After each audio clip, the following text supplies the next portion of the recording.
Hey guys, back with another one. I've just ran across a live, so I'm gonna just debunk this as quickly as fast as I can though. So here we go. What's being challenged right here is this verse. Thus saith the Lord, Behold, I will raise up evil against thee out of thine own house, evil otherwise adversity, and I will take thy wives before thine eyes and give them to thy neighbor, and he shall lie with thy wives in the sight of this sun. So in the morning, he's going to be putting on a huge display of intercourse in front of King David because of what King David did to Uriah's wife, the Hittite, because he killed Uriah. So now, what is being said on the live is that God himself approves of the son of David to force David's wives.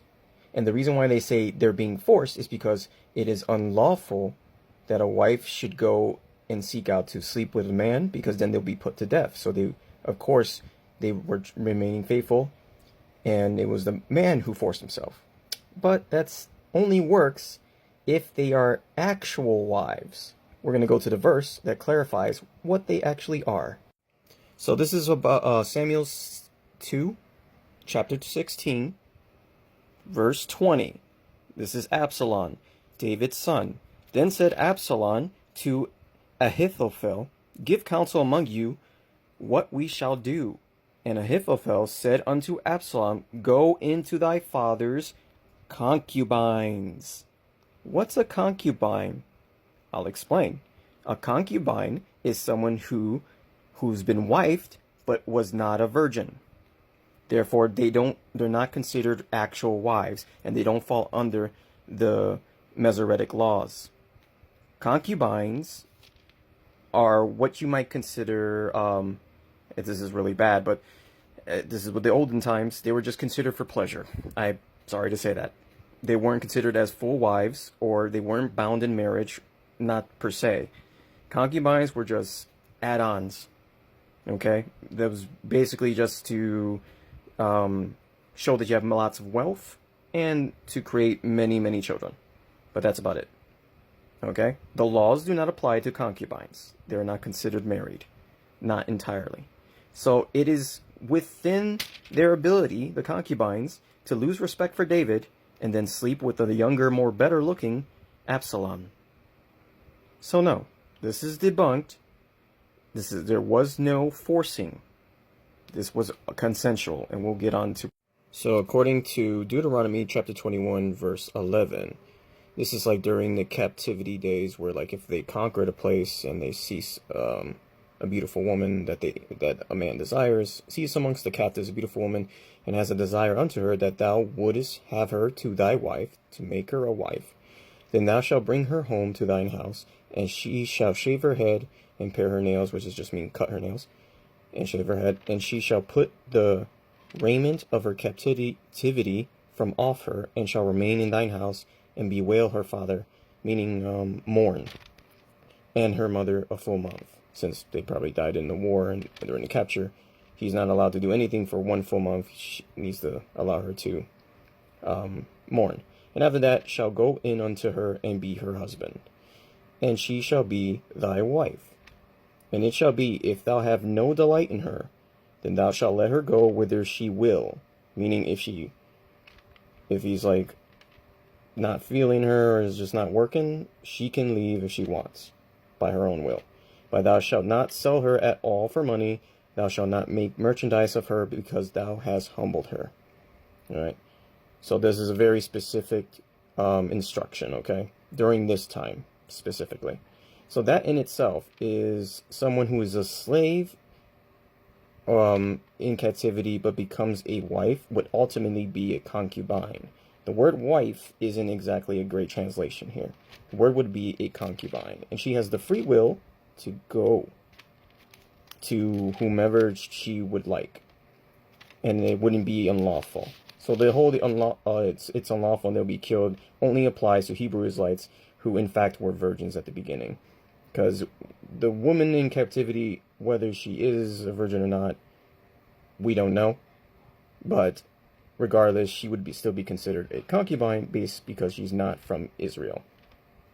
Okay, so, and we already established that David has concubines, which are probably not from Israel and most definitely are not virgins.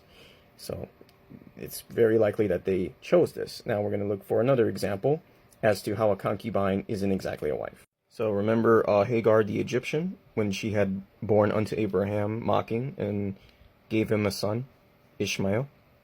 Well, right here. And also the son of the bondwoman will I make a nation, because he is thy seed. And Abraham rose up early in the morning, the bondwoman, early in the morning, and took bread and the bottle of water, and gave it to Hagar, and put it on her shoulder, and the child, and sent her away. And she departed and wandered in the wilderness of Beersheba. Sent her away. So in other words, if she was sent away and she was going to start a whole nation, meaning she got remarried, she slept with another man. Okay? So wouldn't it be unlawful for the woman to leave her man and then be put to death? Not in this context, but she's a concubine. She was sent away, started a whole entire nation. So the law does not apply to concubines or to wives that are not part of the promise and are not exactly Israelites. So now we've proven that King David's concubines were not forced into intercourse relations. In fact, they were probably very willing to go along with it because Absalom was a handsome young man. Okay? And on top of that, David was losing lots of favor during his time as king in the time of the rising of his son, Absalom. And the one who suggested such things to make a show of it was Absalom's own soldier, David's own soldier, right-hand man, who loved David, but lost respect for him because of all the actions he did with Uriah's wife, and all sorts of other reasons as well, but that was one of the bigger ones. Okay? So watch out for these lives, because they like to twist things and they don't give you any context, and then there's like this pagan woman that jumps on every live with them that is trying to convince you that like, oh, the Christian God is evil. I've already proven that on this channel. Look through my videos about how Elisha didn't kill those kids. The word is T-A-R-E. Look it up. It's right here. It has to do with garments. And I'm going to debunk every single thing that they try to dismantle on this app.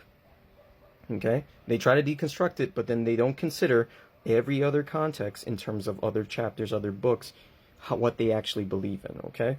So, the law, the Masoretic laws do not apply to concubines. Remember that. So when they tell you, like, oh, he forced them. No, he didn't. They were concubines. Concubines are not virgins. They're not part of the Israelite nation. They are bondservants. And so they are more than willing to perform those acts because that is how bondservants would act. They would serve. Whatever a king's son would ask them to do, they will serve without question because they are very submissive in this way. That's what a concubine is. They are very submissive. So it wasn't forced. It was allowed. Okay? And to them, concubines, it's super normal for that to be a regular thing. Because in this day and age, that was pretty normal. And all the women took it as a normal act. Does that mean it's good in the modern age? No. But we are not in the olden days anymore. But this is why I say, understand the culture and what they mean before you draw emotional conclusions. May those with ears to hear, hear. God bless.